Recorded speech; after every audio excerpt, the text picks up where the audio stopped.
Hi everyone, welcome to my channel. For those of you who are returning, welcome back. And for those of you who are new, hi, I'm S. Maxine Fisher. I'm an author, case manager, and queer fiber artist, lesbian mom of one. I'm coming on today to just do a short video, and I wanted to discuss an outreach contact that I made to Premier Yarns. For those of you who are in the continental US, you're probably aware that JOANN Fabrics, one of our largest retailers of yarn, is closing hundreds of stores. The announcement was made earlier this week, and I'm part of a lot of crafting communities online that really relied on JOANN, either for their chenille colorways to make plushies or for their Big Twist Living line of yarns.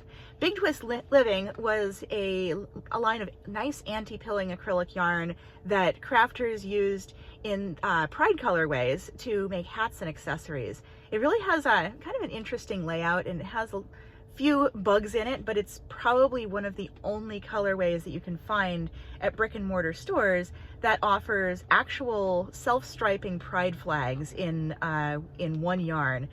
So instead of going out and buying 4 or 5 different skeins of yarn to make one item like a hat, you can get one skein of, say, lesbian pride yarn. I think they call it Serenity.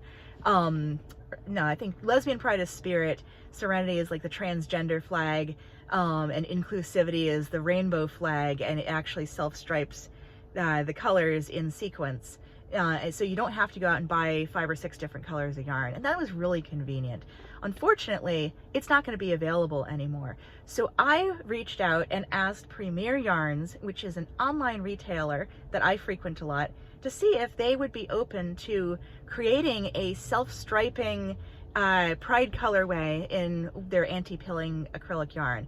It never hurts to ask. I feel like wherever you are, the most important thing for a retailer to know is what their customers want. And how are they going to know that if their customers don't just reach out and tell them? I love Premier Yarns. They have, they offer free shipping if you hit a certain cap, and they have some great chenille varieties, including just basic solid colors of Parfait Chunky is a really popular yarn of theirs. They have fluffy yarns for other, for plushie makers, and they also offer just some basic yarns that you can use to make amigurumi, wearables, bags, really anything you can imagine. They kind of have the basics covered. And they actually have an anti-pilling yarn that I've used in the past to make solid color hats, and I really like it. It's smooth, it's soft, doesn't quite compare to Big Twist Living that I feel like has more of a solid texture, but it's absolutely a usable option. And one of their varieties they make has a DK weight that's self-striping. So they have the facilities where they could easily manufacture a yarn if it was popular enough. So I reached out on their contact page. I don't know, they might just ignore my contact, or they might just say, oh yeah, thanks for your feedback. We don't have the resources, but we'll look into that in the future. But I love being able to reach out to folks and just get the wheels turning. So hopefully maybe somebody takes that idea and runs with it. If they do, man, I am on that site all the time. I will let you guys know, and I will do another video and actually review it. I even told them, hey, if you do like a limited release, send me some. I will buy some from you and make something with it and show it off. And other queer crafters can absolutely do that as well. So keep an eye on Premier.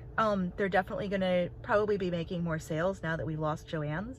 And let's see what they do. I'd love to try reaching out to Michael's as well. I haven't decided yet if that's something I personally want to do, but you can. Just to give you an idea of the power of outreach, of speaking out and saying something, I want to share with you another story before I go into my local Starbucks to get some work done. I go to Starbucks a lot. I like Starbucks. I like their products. I like what they stand for, and the fact that they try to stand for inclusivity. Their brand upholds values of including people of color, including LGBTQ folks, folks who are transgender, non-binary, and just providing a safe space of respect for everyone. Now, the other day, I went into my local Starbucks that I go to a couple times a week, and I went to go use their bathroom, and I saw something that really took me aback. Somebody had, with what looked like white paint or whiteout, written on the restroom doors, women only on the women's room and men only on the men's room. It wasn't appropriate signage from the store, so it looked like somebody had just kind of done it on their own. But what happened, like, that basically says to me that we care what, you know, what your anatomy is to be able to use this restroom. It's a single stall restroom. Now, this is not a shared bathroom with anybody. Once you walk in there and lock that door, nobody should care who you are for any legal or ethical reason. So that really upset me, and I told the manager and walked out, and without paying. Nothing happened when I went back the next week. That weird signage was still there. So I actually reached out on Starbucks contact page and got in touch with the district manager. Hi, Editing Sarah here. So I just want to make it clear that the person I spoke to at Starbucks was an associate. I kind of just randomly walked up to the counter and bombarded the person behind the counter with the reason why I wasn't ordering today. So that was kind of my bad.